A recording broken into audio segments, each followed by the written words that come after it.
Bienvenidos amigos oyentes al programa La Otra Historia, preparado para Radio Bolivariana por el profesor Memo Ángel, José Guillermo Ángel. Memo, en estos días de celebración del Día del Idioma, es muy importante que abordemos este tema, sobre todo desde el punto de vista de los diferentes lenguajes y la importancia, el lenguaje de las palabras, que es el lenguaje de los símbolos, el lenguaje de las letras, el lenguaje de los ideogramas, es decir, tanta forma de comunicación que existe entre los seres, el lenguaje de las señas. Sí, yo creo que tú acabaste de tocar una cosa muy importante y es que todo lenguaje es comunicación. Cuando nosotros celebramos el Día de la Lengua, yo no sé por qué hay que celebrar el Día de la Lengua. El Día de la Lengua tiene que ser todos los días, porque todos los días estamos hablando, nos estamos expresando, estamos enviando señales, nos estamos poniendo en contacto con el otro. O sea, una persona no sería capaz de sobrevivir sin hablar. De hecho, termina hablando solo, ¿cierto? Y se crea otro personaje imaginario para poder hablar con él, que sería lo que le pasa a la gente que se retira del mundo. Y una de las formas en que se ayudan a seguir hablando es orando, ¿cierto? Entonces rezan y después ya empiezan a entablar conversaciones de X o Y manera, pero no son capaces de abandonar el lenguaje. Por eso es un castigo grande que le ponen a cualquier persona sin comunicarlo, ¿cierto? Y lo meten en un cubículo muy chiquito y ahí lo incomunican. Si en ese mismo cubículo metieran a otra persona, ya no sería tal el castigo. Ya no sería, claro, y son capaces de escaparse de ahí mismo, hablando nomás. Esto que era, por ejemplo, el caso de Marco Polo. Marco Polo cuenta sus historias porque está preso. Y ahí es donde él cuenta ese viaje maravilloso, donde, como decíamos alguna vez en un programa, todo lo exagera, pero lo que pasa es que esa es una función del lenguaje: contar, exagerar, gesticular, crear una serie de símbolos importantes para que la comunicación persista. Y es que normalmente, Memo, y le interrumpo, el encierro, el aislamiento ha sido factor de creación de muchos libros. Cuando claro, la peste en Europa también, Cervantes, que estaban confinados, se escribieron muchos libros. Claro, es que toda confinación lleva a buscar lo más imprescindible para un ser humano, que es hablar. Entonces, cuando ese ser humano no habla, escribe. Por ejemplo, el Marqués de Sade, que se mantenía encerrado, preso, obviamente dejó una obra muy desordenada, pero la dejó. O sea, ¿cierto? Se metió a trabajar el lenguaje. A ver, el lenguaje, los hombres tenemos una particularidad con nuestro lenguaje, y es que el hombre es el único animal que se hace preguntas. O sea, las vacas no se hacen preguntas, ni los pájaros, ni los gusanos, ni las mariquitas, ni los hipopótamos. Ningún animal se hace una pregunta, por lo tanto no desarrolla un lenguaje vasto. En tanto que el hombre sí se hace preguntas. Y al hacerse preguntas se ve obligado a desarrollar lenguaje, porque necesita explicar algo. Por eso es tan importante el hecho de nombrar, de definir y de, como proponía Borges, ir a lo que está detrás del nombre, a lo que se encuentra detrás del nombre, a la sustancia del nombre, a lo que produjo ese nombre. Esto hace que el lenguaje en este momento sea tres cosas fundamentales. Primero, como decíamos al principio, un elemento de comunicación claro, evidente. Nos comunicamos de cualquier forma, ¿cierto? No solo a través del sonido, sino a través de las señas, como haría una persona sorda o sordomuda, por ejemplo, o alguien que se lo colocan donde, qué sé yo, en el África, y le están hablando en su ajili y él no es capaz de entender, pero se defiende con señas.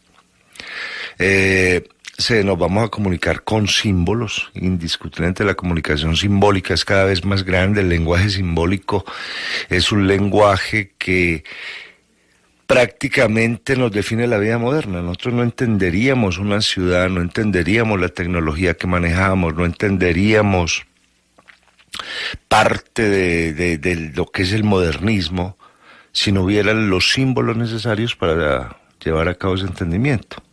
Entonces, por ejemplo, una persona se enfrenta a un computador y un computador es un aparato simbólico, donde a través de símbolos vamos mezclando símbolos y somos capaces de producir una comunicación. El símbolo que va a ser tan importante para Carlos Gustavo Jung y sus alumnos, decía Jung, el símbolo representa los sueños humanos. Lo que la realidad no es capaz de producir, lo que el hombre no es capaz de producir, lo convierte en símbolo, y ese símbolo se convierte en parte de la utopía. Tenemos que buscar esto, tenemos que lograr esto. A partir de ese momento el hombre tiene futuro, porque es que el futuro se construye con utopías. El futuro nunca se construye con planeación, porque toda planeación está regida por una serie de variables que pueden llevar a mal término lo que se ha planeado. Por ejemplo, lo que está pasando en este momento, donde antes se podía planear a 10 años, a 5 años, hoy en día estamos planeando a 1 año, y de pronto ese año y la planeación de ese año se ve afectada por una serie de acontecimientos que no se habían previsto o que no se pueden controlar. En tanto que entonces el futuro se plantea en términos de utopía. Y eso lo tenemos claro, por ejemplo, toda la Edad Moderna, además de que la Edad Moderna es capaz de crear la ilustración y es capaz de crear el lenguaje de la razón, también se va a fundamentar en esos lenguajes utópicos que se propusieron a través de Bacon, a través de Tomás Moro, a través de Campanella, y que hoy en día sería el fundamento que tenemos para crear un mejor ambiente, una mejor ciudad, darle un mejor uso a la tecnología, etcétera, etcétera, porque el símbolo cumple ese papel. El símbolo es un sueño, y ese sueño hay que cumplirlo, y hace parte del lenguaje. Entonces tendríamos primero ese lenguaje que es comunicación. Segundo, tendríamos unos lenguajes técnicos importantes. Hoy en día las matemáticas, la informática, buena parte de la ciencia trabaja en términos de lenguaje, ¿cierto? Y esos lenguajes lo que permiten es crear una serie de mezclas, de mixturas que producen X cosa. Entonces el lenguaje aquí cumple otra tarea importante, y es, el hombre no solamente se mantiene hablando o creando un lenguaje para resolver algo, sino que ese lenguaje tiene que mezclar con el lenguaje del otro para producir una tercera cosa, ¿cierto? Bátimo, que habla tanto del pensamiento débil, él dice: ¿en qué consiste el pensamiento débil? ¿Cuándo se debilita el pensamiento? Cuando yo creo que mi concepto es el único que existe. Ahí ya se debilitó el pensamiento, ahí ya no se avanza más. Eso que es algo muy normal en este momento en Occidente, donde estamos, y quizás en Oriente también, donde estamos manejando una serie de premisas desde nosotros mismos. Entonces lo que yo digo, eso es, y se acabó. A partir de ahí el pensamiento se debilita, y se debilita la función del lenguaje, porque la función del lenguaje es hacer intercambios, ¿cierto? Cuando dos conversan, cuando dos hablan, el intercambio que se produce es maravilloso, y los conceptos crecen necesariamente, que es otra de las funciones del lenguaje. Entonces, hablaríamos de unos lenguajes técnicos que más o menos se comportan como el mismo lenguaje humano, y hay una tercera función del lenguaje, que es la expresión, porque el lenguaje... A ver, el lenguaje es muy musical. El lenguaje, una forma de hablar se podría medir en notas musicales. Entonces yo puedo estar hablando en do, haciendo énfasis en la, en si, en re. Eso no deja de ser una maravilla. O sea, el lenguaje termina siendo una caja de música. Ahí sí cabría la expresión. Por eso en el tango, en el buen tango, el cantante, no hay cantores, hay instrumentos de voz, así como hay instrumentos de viento, instrumentos de percusión, de cuerda, etcétera, etcétera. Hay instrumento de voz, y el instrumento de voz es el cantor, ¿cierto? Entonces alguien decía, porque las orquestas de tango empiezan primero con la melodía del tango, y al término de que se cumple la melodía entra el cantante, porque es un instrumento importante que debe entrar después de los demás instrumentos. No, además porque alguna vez anotábamos aquí en otro programa que ni siquiera en los sellos de los discos aparece el cantante.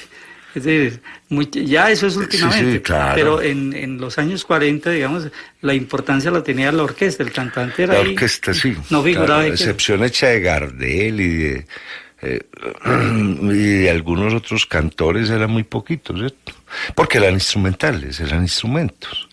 Incluso se está dando el caso, por ejemplo, de la Orquesta de Jóvenes de Antioquia, que acaba de venir de Europa y que se vuelve a Europa a cantar con Pavarotti, a interpretar, porque Pavarotti quiere tocar con ellos.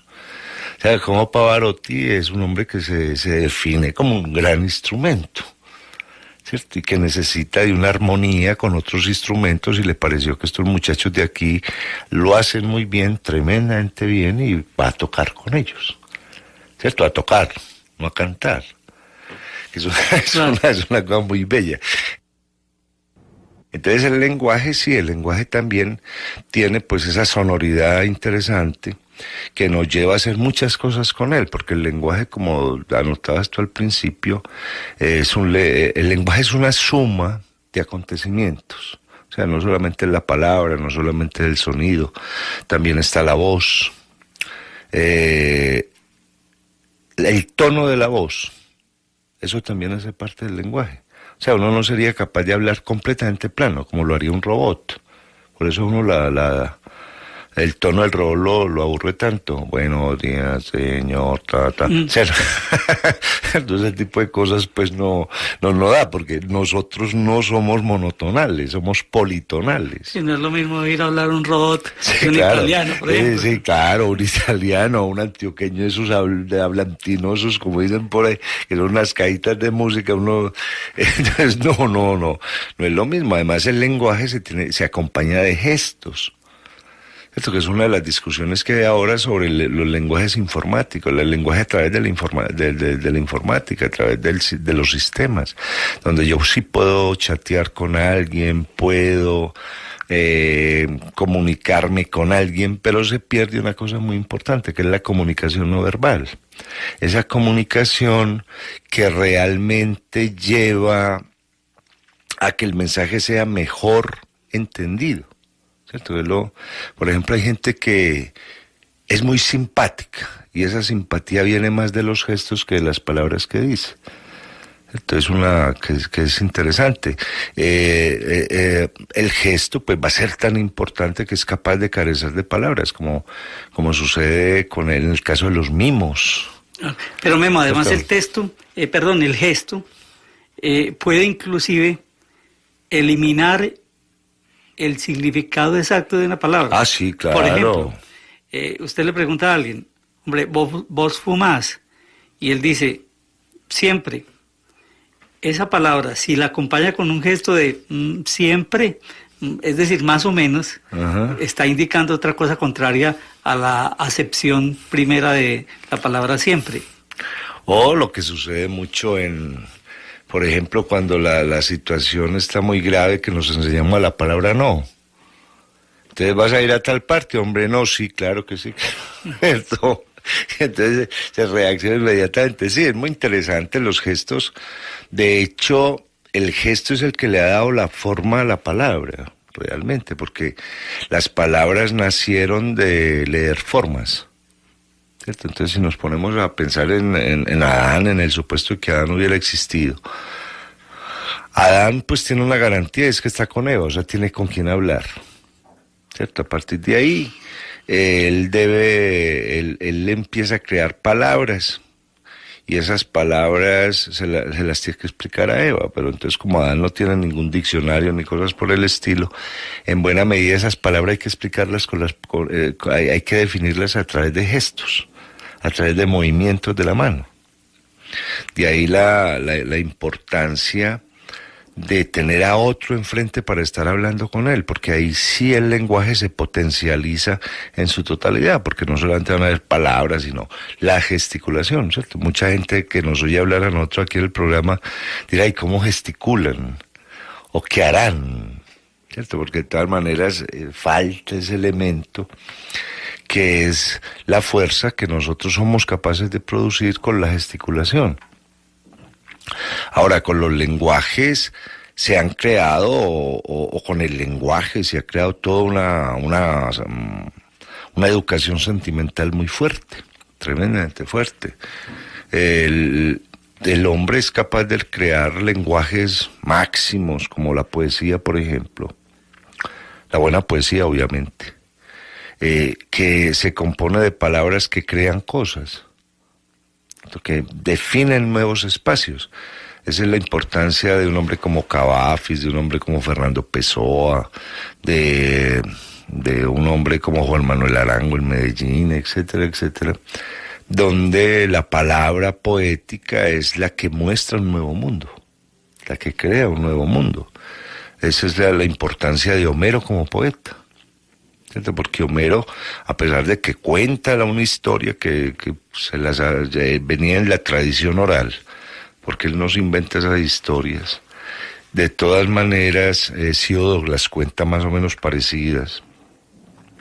Lo que hace Homero es poetizar eso que cuenta, calificar eso que cuenta, darle el poder al verbo de lo que cuenta. Por ejemplo, y eso crea muchas diferencias en los lenguajes. Una de las cosas interesantes en alemán, por ejemplo, es que los sustantivos van todos con mayúscula, lo que hace que el sustantivo esté por encima del resto de lo que dice la frase, porque realmente sin el sustantivo el resto no existiría. Eso es bellísimo, ¿cierto? Y es por eso el alemán se parece tanto al sánscrito, donde también lo más importante es el sustantivo, o sea, la razón de la que estamos hablando. O sea, decir correr, pues sí, se corre, un verbo define que estamos corriendo, pero ¿quién es el que corre? No es lo mismo que corra el dinosaurio, que corra el caballo, a que corra el pollo, a que corra un muchachito, ¿cierto? Un perro. Entonces, de ahí es lo interesante de eso. Memo, y con relación a la poesía, no es lo mismo un texto poético, así sea el más hermoso del mundo, a un texto poético en una buena declamación, con las inflexiones, claro, que da la voz, ¿no? Sí, claro. Los énfasis. Un intérprete de poesía es una persona, una mujer, un hombre que se deja robar por lo que es capaz de hacer el cuerpo. Y simplemente complementa el movimiento del cuerpo con tonos y después con palabras. Por ejemplo, el éxito de una mujer como Berta Singerman. La argentina. Sí, claro, que se robaba a los auditorios. Y Mayarino. Mayarino en Bogotá, claro. Y mucha gente, ¿cierto? Los Rodrigo Correa Palacios. Sí, gente muy especial. Porque el gesto era el que matizaba realmente lo que querían decir, ¿cierto? Dicen, por ejemplo, de Berta Singerman, que Berta Singerman empezaba a hablar del mar y la gente veía el mar. Y empezaba a hablar de la migración de los pájaros y la gente veía la migración de los pájaros, ¿cierto? Entonces, desde ese punto de vista se comprueba pues el poder que tiene el cuerpo a hacer cosas. De ahí que una de las formas de poesía silenciosa más importantes que existe es el ballet. El ballet es eso. Ese movimiento que tiene historia. Movimiento expresivo. Claro, y la misma música. Los grandes compositores de música cuentan historias musicales. Son historias musicales donde la palabra ha sido reemplazada por otro tipo de sonoridad, ¿cierto? Entonces, cuando uno oye estas músicas nacionales, de Smetana, Borjak, toda esta gente, pues son poemas, simplemente no se hablaron, sino que se tocaron, ¿cierto? Entonces es una cosa maravillosa lo que puede suceder con un lenguaje. Ahora, el lenguaje no solamente va a ser poesía, también es un lenguaje de la vida cotidiana. Ese es el lenguaje importante que se va rescatando en la medida en que la gente convive en el espacio público, en la medida en que la gente intercambia, en la medida en que la gente se compromete a ser un colectivo o a ser una comunidad. Entonces aparecen todas estas lenguas comunitarias maravillosas que son las que realmente manejan o crean una memoria. Y al mismo tiempo, como sostiene Bergson, por ejemplo, no solamente una memoria, sino que la lengua me lleva al recuerdo, porque la memoria realmente no necesita que la recordemos. Cuando alguien dice yo tengo muy mala memoria, es porque le faltan datos que no conoce y por lo tanto no los podrá recuperar, porque la memoria es una construcción que hemos hecho todos del mundo en el que estamos, de nuestra historia, nuestra identidad, nuestra espacialidad, etcétera, etcétera. En tanto que el recuerdo, si es aquella cosa que necesito traer para integrarla a la memoria, para resolver una de las cosas que me reclama la memoria. Entonces, las grandes memorias son las memorias populares, las memorias de las lenguas comunitarias, de las lenguas de los colectivos, que se dan en lo cotidiano. ¿Cierto? Aparecen en lo cotidiano, porque lo cotidiano tiene la magia de la pregunta. Y volvemos al caso. A través de la pregunta, el lenguaje es que cobra sentido, que cobra importancia. Si no hay preguntas, el lenguaje se minimiza. ¿Cierto? Es lo que le sucede a un animal que no se hace preguntas. Entonces seguramente la vaca tendrá 3, 4 o 10 códigos con los que es capaz de comunicarse. Pero como no pregunta, ahí se quedó en 10 códigos. En tanto que el hombre siempre hizo la pregunta. Siempre buscó la pregunta. De ahí, por ejemplo, algo tan importante como la filosofía, que la filosofía no da ninguna respuesta definitiva, pero que enseña a preguntar, ¿cierto? Entonces, cuando nosotros hablamos del Homo sapiens, que el hombre que está parado en 2 pies, el hombre sabio, etc., no, es un hombre que se hace preguntas, y a partir de ahí tiene que generar lenguajes, ¿cierto? Yo me imagino a Adán. A mí me gusta mucho creer que Adán sí existió, porque a mí Adán me parece maravilloso, ¿cierto? Porque por los trabajos de Adán, que son muy superiores a los trabajos de Hércules. Los trabajos de Hércules un montón de bobadas, ir a pelear con un perro de 3 cabezas, traerse unas naranjas de España, etcétera. Entonces que el trabajo de Adán es tremendo. Adán mira el cielo y ¿qué es eso? ¿Qué es eso? ¿Cierto? Y entonces tiene que descubrir, tiene que crear un montón de palabras. Eso es cielo, eso es brillo, eso es estrellas, eso es infinito, eso, y después definir todo eso. Una de las preguntas que uno se pone a veces cavila y necesita otro, obviamente, porque las preguntas no las puede hacer uno solo nomás, sino que necesita otro para que la respuesta sea correcta. Es cómo se conformaron todas estas definiciones, el trabajo que se dio el ser humano para que nosotros hoy en día tengamos todas esas definiciones hechas. Porque es que cada definición obliga a un montón de palabras que a su vez tienen definición, y así infinitamente. ¿Cierto? Una palabra sería como 2 espejos enfrentados.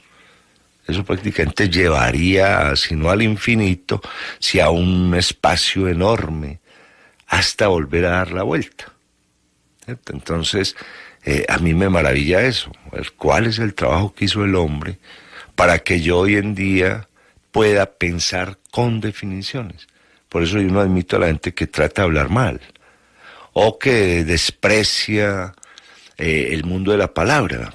Es una sinvergüenzada, eso es como destrozar, todo lo que el hombre hizo en 40 siglos de historia escrita, porque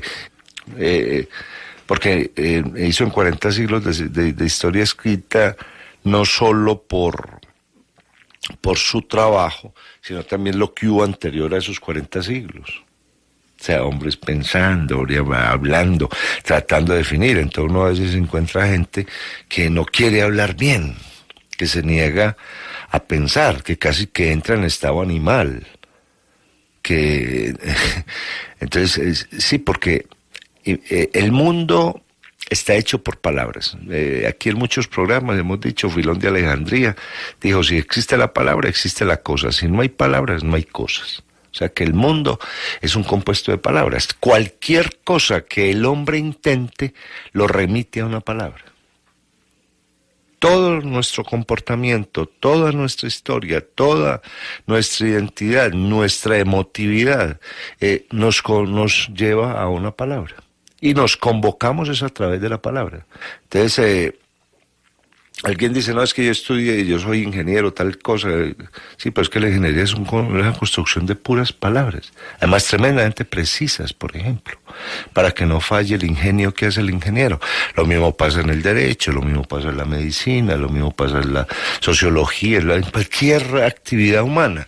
Todos estamos centrados en la palabra, y esa palabra es la que nos dice qué tan amplio o qué tan estrecho es nuestro mundo, porque también es evidente, una persona que tenga muy pocas palabras es una persona con un mundo muy estrecho, muy chiquito. En tanto que una persona que tenga bastantes palabras tiene un mundo demasiado amplio, porque cada palabra lleva un conocimiento nuevo. Cada palabra me está explicando más cosas del mundo, muchas más cosas del mundo.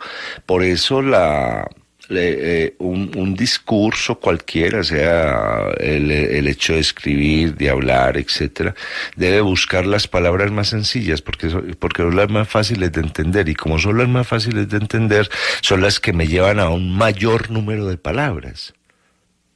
Por ejemplo, los retóricos tienen el problema de que buscan 3 o 4 palabras muy sonoras, pero que no producen el efecto en el espectador, que es el de multiplicar palabras.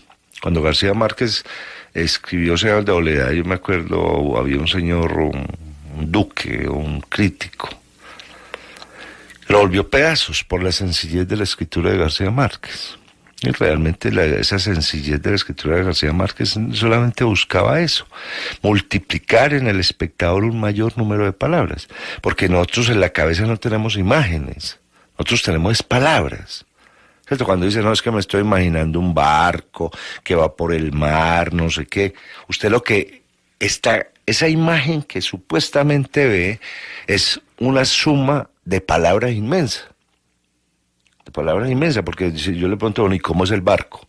Entonces usted me dice, no, el barco tiene la proa de tal manera, la popa de tal manera, tiene el mástil más grande, la mesana de tal manera, tiene 3 gavias, ¿cierto? Tantas velas. Y empiezo a descomponer la imagen en palabras.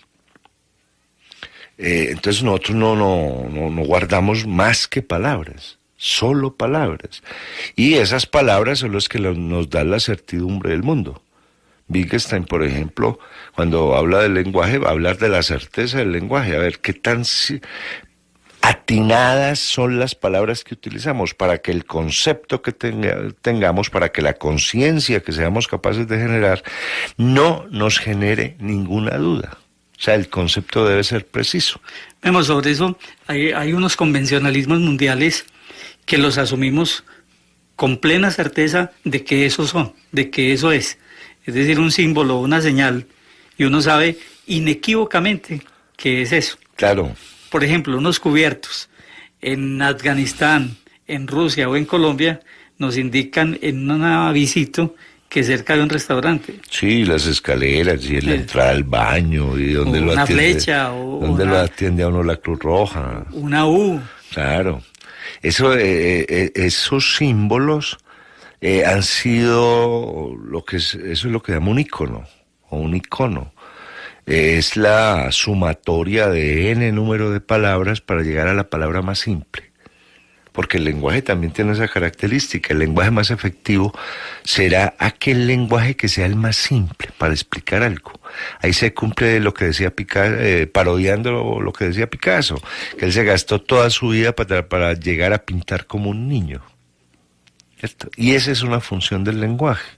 En la medida en que el lenguaje vuelve y se vuelve ícono, a partir de ahí ya la duda desaparece. Entonces ahí me entregan las maletas, aquí hay un restaurante, aquí hay esto, aquí hay lo otro. Y ya el concepto es total. Ya está completamente elaborado. Ya no hay dudas. Que es algo más o menos parecido a lo que le pasa a los chinos. Con los ideogramas, claro, es que nosotros estamos volviendo mucho al ideograma. Por ejemplo, un computador está lleno de ideogramas. Un sinfín de ideogramas. Eso hace, el ideograma tenía una función muy maravillosa. Lo que pasa es que nosotros perdimos el concepto del ideograma porque ya las letras no sabemos qué significan. Entonces simplemente les conocemos el sonido, pero les perdimos la idea. El ideograma cumple con una tarea muy simple, visualizar un concepto de un solo golpe de vista. Así de simple. Entonces un chino aprende a una velocidad impresionante. Y los japoneses que utilizan ideogramas aprenden a gran velocidad, mientras nosotros en Occidente nos tenemos que empezar con unas frases larguísimas hasta llegar a un final para saber qué pasó, ¿cierto? Entonces un chino es capaz de visualizar conceptos por ahí 5 o 6 veces más rápido que cualquiera de nosotros los occidentales. Y mucho más rápido que cualquiera de los que hable castellano. Porque en el castellano tenemos el problema de que nosotros no componemos palabras, como si sucede en alemán, como sucede en inglés, en un montón de cosas, de idioma. Nosotros no componemos las palabras. El caballo de Juan era negro y se lo había prestado el tío Alberto, no, ¿cierto? Entonces, mientras que en la lengua alemana te conforman un concepto de una vez, y eso ya lleva más celeridad en el aprendizaje. Entonces el ideograma, que lo estamos volviendo a recuperar a través del mundo icónico, y el ideograma tiene una cosa muy bella, y es que genera un lenguaje universal, completamente universal, porque yo no me perdería en el aeropuerto de Tokio si hay ideogramas. Yo a lo mejor no entienda nada de lo que hay ahí, pues, o un señor que no sepa inglés, pero si hay ideogramas no se pierde. Sabe dónde sube, dónde baja, dónde hay un policía, dónde le dan una aspirina. Ese es el poder. Entonces, yo creo que para concluir esto hay una cosa muy importante. El lenguaje es lo que hace posible que nosotros sepamos que estamos vivos. Es lo único. Porque nosotros sabemos que estamos vivos si tenemos palabras para explicar eso. De lo contrario, no sabríamos eso. Por eso muchas veces se dice que los animales no saben que están vivos, si están vivos o no están conscientes de que están vivos, porque carecen de palabras para eso.